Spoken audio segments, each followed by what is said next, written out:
Selamat bertemu kembali Bapak Ibu Saudara dengan saya Pendeta Daud Solihin, dan tema renungan harian saat ini berjudul Coming Out.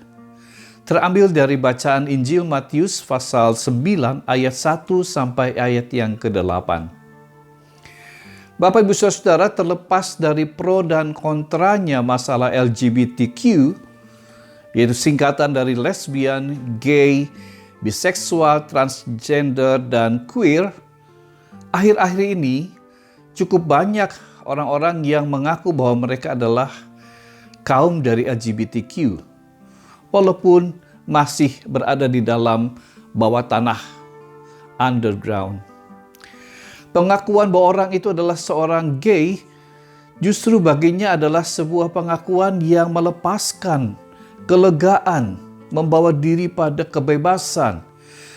Dia bisa lebih menjelaskan siapa dirinya di hadapan orang-orang lain. Dia merasa lebih utuh dalam menentukan identitas dirinya.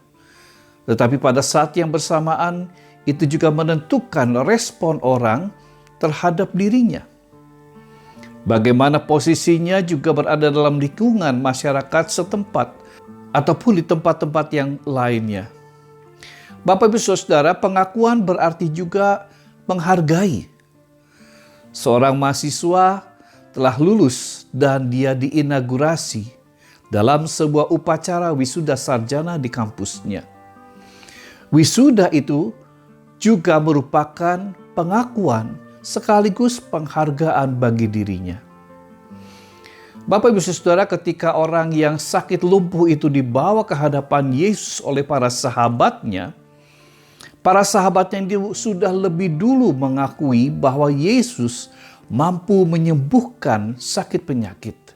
Dan karena itu mereka beriman bahwa kelumpuhan sahabatnya itu akan disembuhkan oleh Tuhan Yesus. Sebaliknya, para ahli Taurat belum bisa mengakui bahwa Yesus adalah Allah yang menjadi manusia. Egosentrisme, image diri, pengakuan masyarakat kepada Yesus membelokkan pengakuan dan penghargaan mereka sebagai pengajar dan penjaga hukum Allah, dalam hal ini hukum Taurat. Pencitraan, popularitas menjadi penghalang bagi mereka untuk mengakui bahwa Yesus adalah anak Allah. Yesus berkata dalam Matius 9 ayat yang ke-6, "Tetapi supaya kamu tahu bahwa di dunia ini anak manusia berkuasa mengampuni dosa." Lalu berkatalah ia kepada orang lumpuh itu, "Bangunlah, angkatlah tempat tidurmu dan pulanglah ke rumahmu." Ya, pengakuan bahwa Yesus memiliki kuasa mengampuni dosa atau menyelamatkan manusia dari dosa berbeda dengan pengakuan yang diinginkan atau diharapkan para ahli Taurat dari orang-orang Yahudi. Ironisnya, mereka mengajarkan Taurat tetapi tidak memberlakukannya untuk diri mereka sendiri.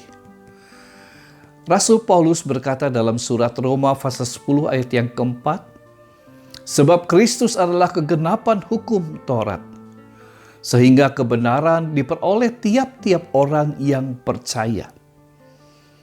Bapak Ibu Saudara, mengakui Yesus sebagai Tuhan dan Juru Selamat kita, itu akan membuat diri kita lega.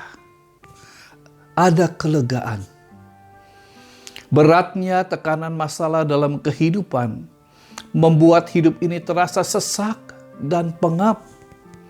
Tetapi pengakuan bahwa Yesus adalah my Savior akan berdampak pada penerimaan diri, hidup dalam kasih dan kemurahan hati. Karena yang kita akui adalah Dia, Sang Raja Damai. Karena itu marilah kita merendahkan diri di hadapan Allah dan mengaku bahwa Dia adalah Juru Selamat kita.